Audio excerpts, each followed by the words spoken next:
Welcome to Solution. My name's Jade H, this is Brendon L, and this is Zuki. And we're nearing the end of our exploration of the 12 steps. We now are going to chat a bit about step 11, which is? Sought through prayer and meditation to improve our conscious contact with God as we understood Him, praying only for knowledge of His will for us and the power to carry that out. That's amazing. That's amazing. Okay, let's break it up. Let's start with, I just want to start by saying prayer is, prayer is like a bit of a trigger word to me. Yeah. Because, and it's my own stuff, but prayer has quite a distinct, like, kind of religious connotation for me. Okay. So what does prayer look like for you? So, I'm glad you asked this question. So before I got into this program, I'd never pray. Never. Only when I was sitting in a prison cell. Or God help me. Yeah, please, please. Even though I'm not the hugest God believer. We say God, not dog. Okay. And then that's the only time I'd pray. Or if I was in a roadblock and I knew I was wasted, yes, then I'd pray, please get me out of this, Yeah. And my prayers were generally like asking for help or to get me out of shitty, dodgy situations. Yeah. That's the only time I prayed. Then actually yesterday I was at a treatment facility, and everyone knows my stance on religion and God, which is my thing, and whatever yours is cool. Yeah. And I was speaking to a guy and I was saying, do you pray? And he was like, no, he hasn't prayed forever. And I was like, suggesting it. Yeah. I was suggesting that he prays. Yeah. And the lady said to me, but like, who do you pray to? Why are you suggesting when you're not religious or anything like that? And I was like, no, I pray to my higher power. I pray to like the spiritual principles. And today I pray a lot, and I pretty much pray all day. And I pray for guidance, not to ask for anything, not for like, I suppose praying for guidance is asking for something. Okay, Zuki. Okay, but so, I mean, just like, what does that actually look like? Do you take a moment to consciously think about it, or is it something you do when you're sitting in your car, or what? Or just as the moment presents itself? It's, I do it, so I will, as the moment presents itself, or if there's something I'm like struggling with, and then I always give like a gratitude thing every night before I go to sleep, and often in the morning when I wake up. Okay. Which is like prayer and a conscious contact with my higher power. And I'm doing it all day, I think. In the car, going to sleep, waking up, whenever it kind of presents itself in a way. I like the fact that you mentioned the gratitude thing, because again, it's probably my stuff, but a prayer very often, for me, I associate with an asking of something. And so just to express my gratitude to a power greater than myself, just for everything that is and continues to be so amazing, it, I suppose, humbles me, and also just brings in that awareness. Awareness is the spiritual principle, yeah? Right. It brings in that awareness of everything that I could just perhaps get out of my head a little bit, right? And just, well, that's it. Yeah. Okay. And also, gratitude is an amazing thing, I think, and it gets thrown around the rooms and treatment facilities quite a lot. And I always challenge people when they say they're grateful, and then I'll be like, "What are you grateful for?" Yes. And they will say, "My family," and I'll be like, "Well, how have you been treating your family?" Yes. Yeah. Gratitude again is like an action thing. So if I'm grateful for my family, like I show up for them, Yeah. I try my best to spend as much time as them as I possibly can. When I do spend time with them, I'm present, So you can say you're grateful for a lot of things, but like, how do you show that gratitude? Yeah, I think that's such an important point you touched on. Yeah, I mean, I've often gone through the motions, like with a sponsor or whatever, asking me to send him my gratitude list, and it just, to be honest, it's very often like I'm saying it, I'm writing it out, I'm sending it, I'm going through the motions, but I'm not feeling it. Like yeah. Okay, so prayer. I mean, I remember when I was in rehab, like so my rehab wasn't overtly, but it did have a strong Christian orientation. Yeah. And so, you know, we did prayers there, which, look, I mean, I'm open-minded enough to just go with it, but I'm also aware that for some people that it's just not going to sit well with them. So I'm glad we're just talking about a more expansive idea around what prayer can look like. Yeah, also like a lot of people like the universe as their like higher power, and like the universe like provides or whatever. And sometimes we don't know what the universe has in store for us, and I give like a lot of thanks to the universe. I even, when I am preparing food, like I kind of like give thanks for the food, and it doesn't have to be to God or any sort of religious. The organism that supplied life-giving energy. Yeah, I mean, it's whatever just like, it be, a carrot I or always give thanks for my food, and like I always, before I eat anything, I take like a little moment. It's not like a stop and have like this like slow down, and but I'm just like, thank you, this is like awesome. Yeah. And it's the one thing I promised myself I'd never compromise on in recovery is food. So Right. Yeah, got you. Okay, so then the next part, meditation. Okay, so I've heard it said often that the prayer is the talking to my higher power, and the meditation part is the listening, right? Yeah. Okay, so let's just unpack this word meditation a bit, right? Because I think in modern days there's an idea, perhaps when you hear that word, that you're thinking of a typical Eastern kind of idea around meditation. How's your lotus position, by the way? Terrible. Show me. I mean, I think I can get this leg up here, and these shoes are way too heavy. Yeah, so like these ideas around meditation being this, like sitting in a particular way, emptying your mind, not thinking, maybe have a candle in front of you, whatever. Like I don't think at the time when these steps were written, I don't think that's the meditation they're referring to. I'm not sure, but like meditation has always been like a little bit of a Buddhist, Zen, Eastern.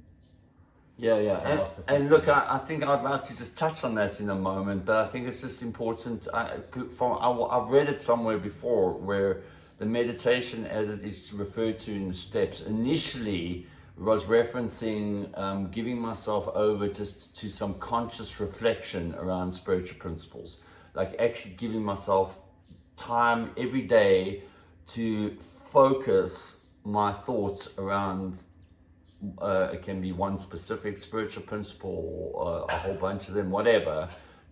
It's a reflective kind of thought process as opposed to a quiet sitting still kind of meditation. Yeah, I like that reflective thought process as well. It's kind of, that's kind of like how I pray in a way. Okay, so so what I'm hearing you say, it's like a prayer and meditation, they're not mutually exclusive, they're kind of happening at the same time. For me in a way, yeah, a lot of the time.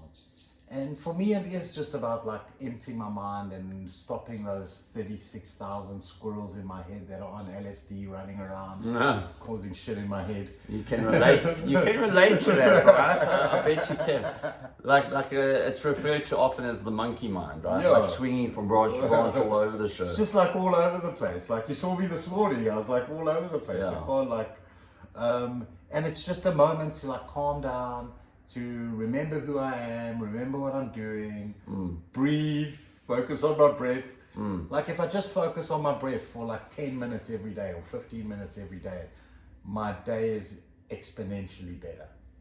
Okay, so look, I want to just speak to the viewer here who's perhaps struggling with the idea of meditation. And I'm speaking from a place of not being someone who has a daily meditation practice. In fact, in the typical sense of the word. So maybe you're struggling with this idea of meditation. You think that it's something you should be doing, but you've got these ideas of what meditation look like, and you struggle with it.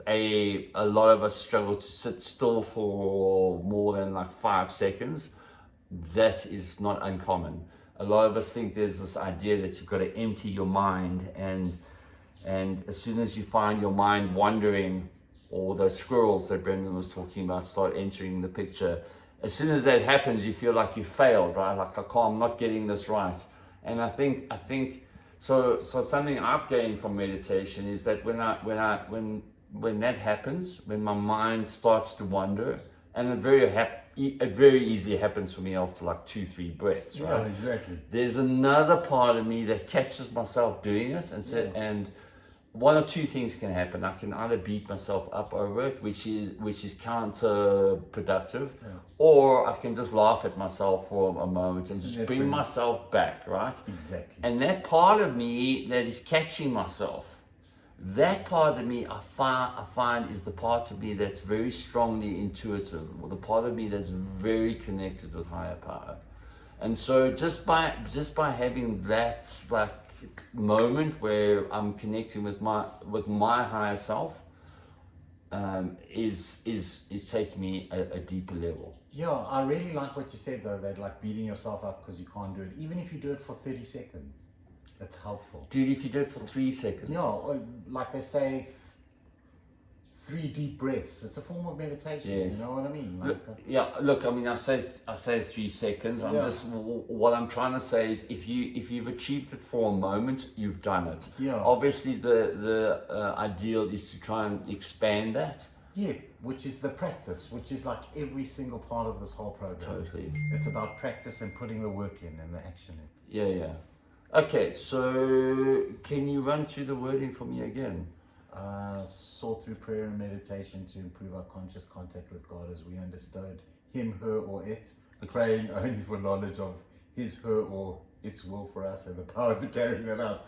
I'll do that again because I was just okay. No, I'm glad you said it that way. Just to remind our viewers that we subscribe to something that's maybe not quite so atypical. Yeah, him, her, or it. Yeah, I like that. A lot of people like to use them. Okay. Sorry, I'm listening, but I'm also not. My mind's this thing about asking only for his, her, or its will and the power to carry it out. Why is that the only thing we can ask for?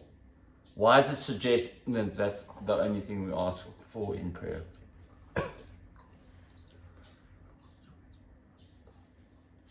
Because it interlinks with step 3. Okay, so but I hand my will and my life over to the care of this higher power. Yeah. By this time, though, I think when you're doing the steps, your higher power and your will become aligned. Much more aligned. Yeah, but like much more aligned. Hopefully, yes, exactly. Yeah. So I think we want to, if whatever your higher power is, we want His will, not my own. But when it becomes aligned, our wills become very intertwined, to say. But then I do take that crazy addict will back on a daily basis. So in this process, I'm reminding myself of step 3 that I actually have handed it over to a higher power in a lot of cases. And also with things that like are out of my control. You know, sometimes we don't know the bigger picture of like things that happen that we think are terrible, but that are actually benefiting us. And we see it in years or in months that actually this terrible thing we thought that happened was actually our higher power's work at hand. I mean, it's so important, I think, to remind myself that there is no event that happens in isolation. I don't think. I believe every happening is just another moment, a thread in the tapestry of time. How poetic is that? And so like it's hard. I don't have the ability to step back and see the full quilt. Yeah, like I've seen it in my life in ways that like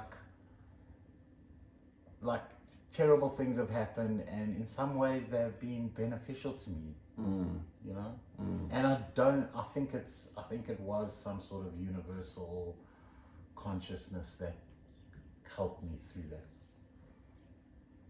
and led me in that direction. I don't think it's just random events, me personally, and that's it, you know. And whatever else anyone else thinks, if they do think it's a certain bit of random events, I really don't think things happen by mistake, and the people you meet happen by mistake. I think it's some sort of like journey or something puts them in our paths at certain times, you know. Like some people that I never thought, like, okay, so I was in active addiction, I was super judgmental. If you didn't look a certain way, talk a certain way, act a certain way, listen to a certain type of music, or whatever it was, you and I couldn't be friends. Yeah. And then I got the sponsor at some point who was completely opposite to me. Like, we had nothing in common. He was this oldish, small, tiny, little chubby dude who dressed really badly and whatever it may be. And shit, he became like the best friend, and it opened my eyes and made me more open to accepting everyone. Yeah. You know, and today, like I've had quite a hectic 13 months in life, and I feel like the universe has put these certain people in my path during this journey to help me along the journey. I really truly believe that. People that I would never have normally connected with, you know. It's just been like the whole thing, like the synchronicity of spirituality, and like realizing that we are all one organism together, has somehow made me open to everyone, and I'll try and practice like the principles in all my affairs with everyone. Obviously I don't get it right, and that's my will, and then I have to hand that will over to our higher power, and that's why I think it's worded like that. Okay, awesome, cool. Thank you. Pleasure. Appreciate it. Thank you for joining us on this journey. If you find any kind of value out of it, Brendon and I'm including you in this, would really appreciate a thumbs up in our videos. Hit the subscribe button if you haven't already done that. And we've got one more step to go. Awesome. But before that, we're going to tackle, remind you, awareness. Awareness is our next. It's also like mindfulness, awareness. Yeah. Okay, cool. Until then, wherever you are in the world, we hope you have a blessed day. Catch you on the flip side.